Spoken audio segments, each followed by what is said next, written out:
بسم الله الرحمن الرحيم الحمد لله رب العالمين الصلاة والسلام على المبعوث رحمة للعالمين وعلى آله وأصحابه ومن تبعهم بإحسان إلى يوم الدين اللهم صل على محمد وعلى آل محمد كما صليت على إبراهيم وعلى آل إبراهيم إنك حميد مجيد اللهم بارك على محمد وعلى آل محمد كما باركت على إبراهيم وعلى آل إبراهيم إنك حميد مجيد. Just going to hold this one in hand. I hope and pray everyone is doing well, and we're back with our Q&A session today. Remember that if you want to ask any questions, you can go to our sort of little portal, and it's posted everywhere. So you can go there and you can ask questions, inshallah. And the questions are asked anonymously unless you choose to be contacted. If you want to be contacted personally about it, then you can select that, and then I will contact you. But other than that, the questions are generally anonymous. So we did not receive that many questions today, but so we'll just go over the ones that we did receive. The first question that we received is about what is our review about those people upon what is their fate, about those people who did not receive the message of Islam and they died in the state of disbelief. And to understand this, when we look at the ahadith and we look at the tafasir, the explanations of the Quran, we learn that Allah subhanahu wa ta'ala does not hold accountable to a person anything beyond what is in their limit.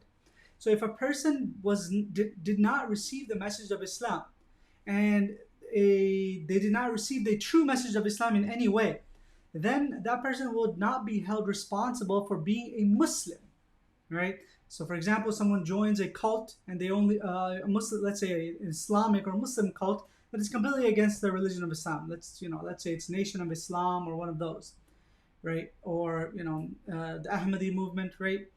They're completely against Islam and they're not even part of Islam. We don't even consider them to be Islam.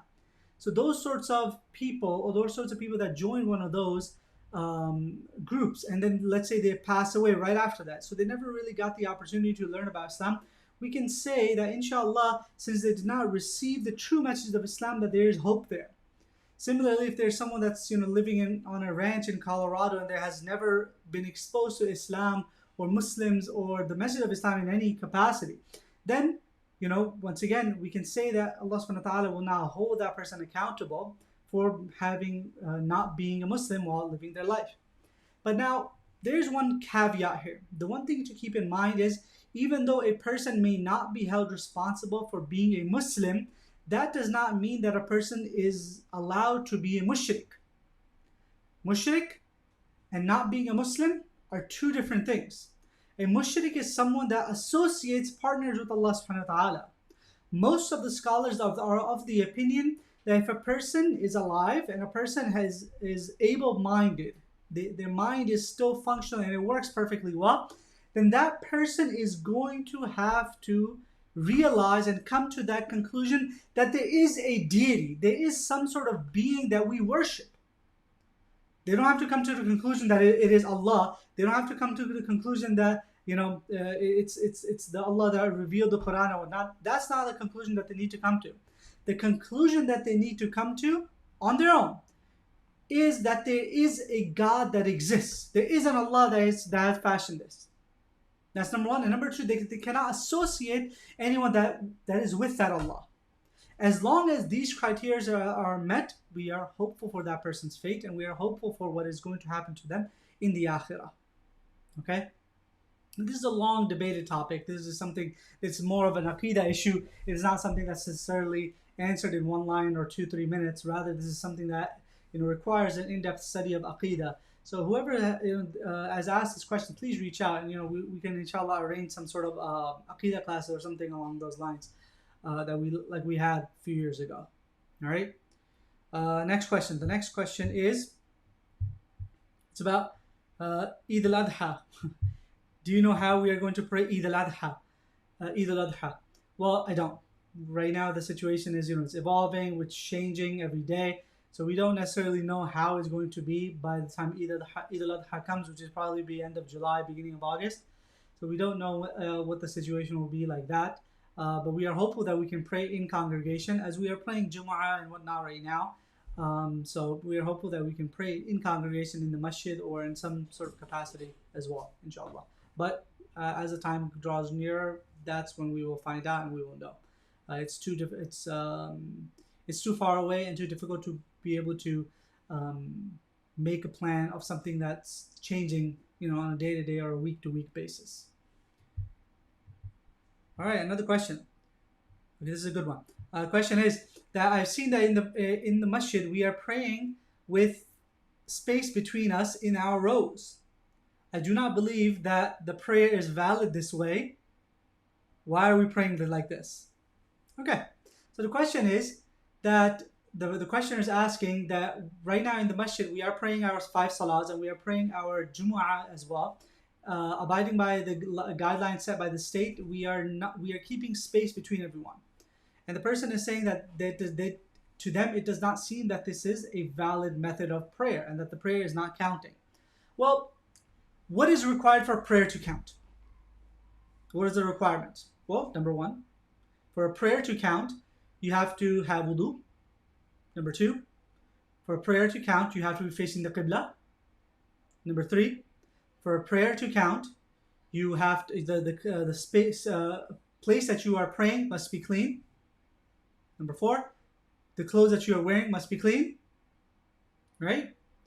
And number five, that you have to perform all the fard actions, all the requirements, all the rukun or the arkan of salah.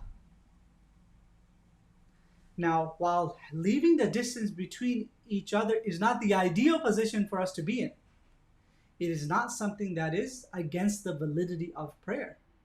We still have itmam al-sufuf. We still have rows that are being completed. Right? Yes, I'm not saying this is the ideal position for us to be in. It is not the best position for us to be in. As Rasulullah sallallahu alaihi wasallam emphasized the joining of prayers and he compared that to the joining of hearts of the ummah, of the people. So that is absolutely there, and there's no doubt about that. But it is not a requirement for the validity of prayer. So since it is not a requirement for the validity of prayer, most ulama around the world, whether they be Hanafi, whether they be Shafi'i, whether they be Hanbali, whether they be Maliki, they have all come to this conclusion as well, that since we are not breaking any arkan, we are not breaking any rukun of prayer. It's not like we're not praying towards the qibla. It's not like we're saying you can't pray with wudu. None of the arkan, none of the faraid, none of the mandatory acts or requisites of prayer are being violated. Hence, prayer is valid. Once again, it is not the ideal position for us to be in, but that does not invalidate the prayer in the form that we have it currently. Okay? So, you can rest assured that inshallah your prayers are counting. Inshallah, Allah subhanahu wa ta'ala, obviously this is a situation that, it's a very weird situation that we've never dealt with before. So things are, we have to come up with solutions to, modern day problems require modern day solutions, right? So we are, this is a solution that ulama have come up with that we are implementing, and it is a valid solution as well within the realm of the Sharia, and we are not breaking any rules of the Sharia in abiding by these situations. Now, the other alternatives to not have prayers in the masjid at all. That's, when the state has allowed it, when the doctors, the professionals have allowed it. Yes, with certain guidelines to be met. Who are we to close the masjid at that point? This is the reason that we actually opened the masjid at this point. Some people were not too happy about that, but the reason is that as the professionals are saying that it is okay, as the state is saying, as the CDC is saying that it is okay, but as long as the precautions are taken care of, right? Then we have no legitimate excuse for keeping the masajid closed anymore.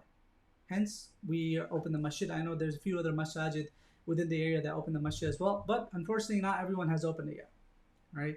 Allah Alam what the reason is behind, what's their reasoning behind it. I'm sure they have a valid reason, but from my understanding, from our thinking, with our masjid, I didn't want to be in that position where we're going to the grocery stores, we are going to stores, we're going to this and that, and Raymore and Flanagan is open, but masjid is not open.